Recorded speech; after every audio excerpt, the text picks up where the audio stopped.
This is a big call to action for those of you in California, and the bill that is looking to be passed is SB 584. Now, some of you might not be in California, and you can still help us with this.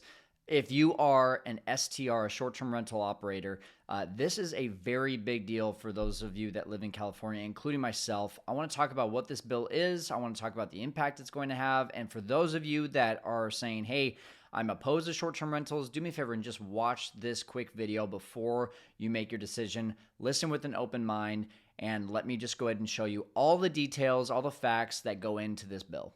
So what is SB 584? So this is with the Senate office with Senator Limon, and essentially what is happening here is if it passes, which has already passed Senate, it's now under review, it will impose a 15% tax, a very high tax on all short-term rentals, which is considered in California 29 days or less. Now, what impact does that have? It has a major impact. And for those of you that listen to this and say, I want to do something about this, whether you have a business in California or not, I'm going to give you a contact name and number at the end of this to be able to call and share your discontent with. With this being said, there's already 6 different ways that we get taxed in the state of California, not including this. So this could literally be the straw that breaks the camel's back because and I'm going to be looking at a few different notes here, guys. So if you see me looking down, it's because I'm looking at my notes. But we already pay California tax of $800 per year just being a small business owner. We pay the city business tax. In order to be able to operate in the city, we have to have a business license. We pay a transient occupancy tax. Every single reservation that comes through in most of my cities is between 11 to 12%. So already paying 11 to 12% on every single reservation. There's a state tax, obviously, for how much we're making. There's a federal tax for how much we're making, and not to mention property taxes on every single property that we do this with. So already 6 different ways. Now, let me just pause for a second and talk to those of you that are landing on this YouTube channel for the first time and wondering who I am. My name's Kyle Stanley. I have this YouTube channel called The Fearless Investor. We have 55 properties that we operate here in Central California in Fresno, Clovis, and Bass Lake, Oakhurst area. For me, about 40 of them are managed for other owners. So that means that this 15% tax, which will be pushed over to the owners, well, that's really all they're making at the end of the day. So we're literally going to cut all of their profits and maybe even put them in the red. So first of all, like I mentioned there, if I'm managing for other people, at least 40 of my properties out of my 55 are going to exit my portfolio. What does that mean? Well, you might be sitting there saying, well, don't let the rich get richer. Well, that's not the point here. The idea actually is that I have 2 employees here in the US. I have 4 customer service reps, and I have about 15 cleaners and contractors that rely on this income. I'll give you one example. Our COO, Chief of Operations, her name is Danny, and when she started with me, she didn't even have a job. In fact, she was a stay-at-home mom, and now today she makes over $6,000 a month. Luckily for her, well, not luckily for her, unfortunate for her family, her husband actually lost his job, and so they're relying on this income to provide for her, her 2 kids, and her husband while he goes and tries to look for another job. Now, she and I have had multiple conversations on how she wants to make more so it can take less pressure, or it can take more pressure off of her husband so that he doesn't have to feel so rushed to go back and get a job and can get the right job for their family. If this bill passes, she will absolutely not only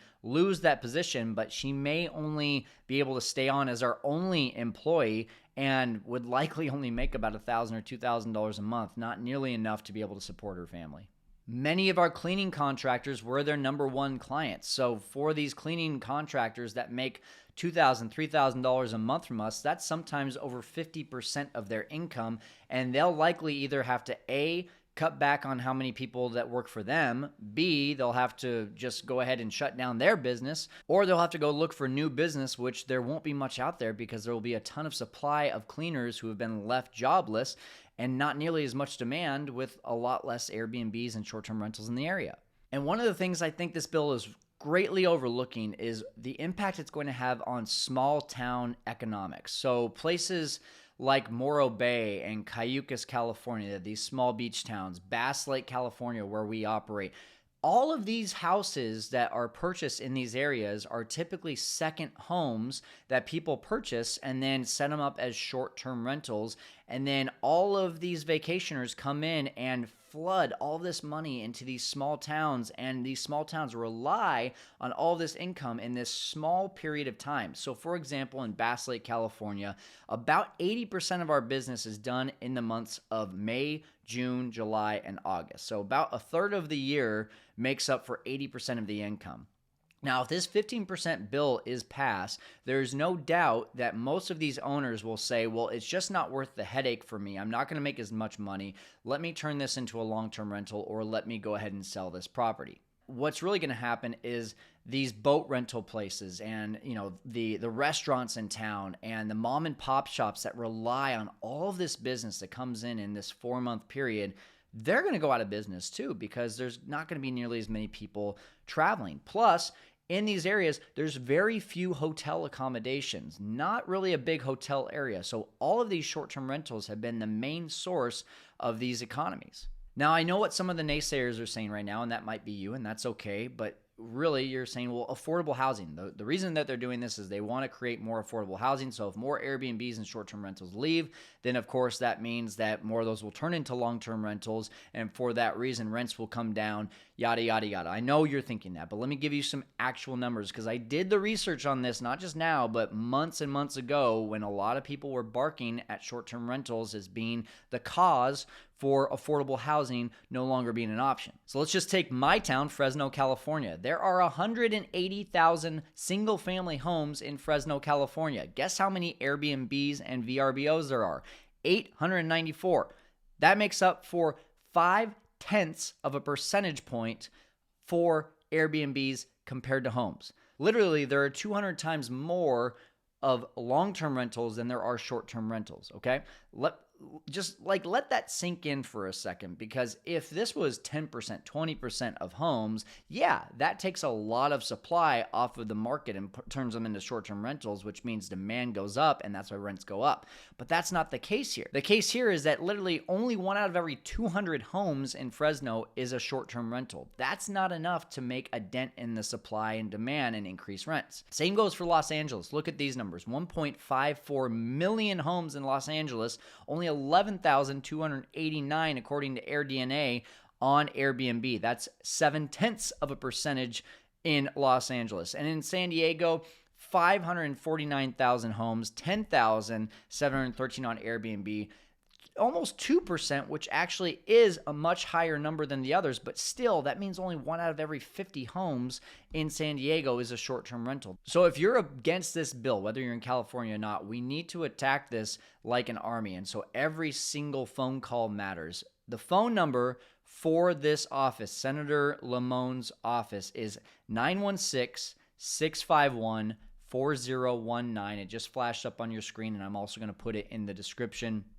in the YouTube video below. If you can't get a rep on the phone like me, you're going to email Samantha Omana, who is the rep over there. And her email, it's popping up for you right now, samantha.omana@sen.ca.gov, also in the description down below. And the message is simple here, guys. If you're going to call them, here's the idea. Just a few notes here. You will put small businesses out of business. You will put thousands of employees out of jobs. You will put tens of thousands of contractors out of their reliable income from some of their top clients. And you may even crash the real estate market in California unintentionally, with thousands being forced to sell their homes. That means way more supply.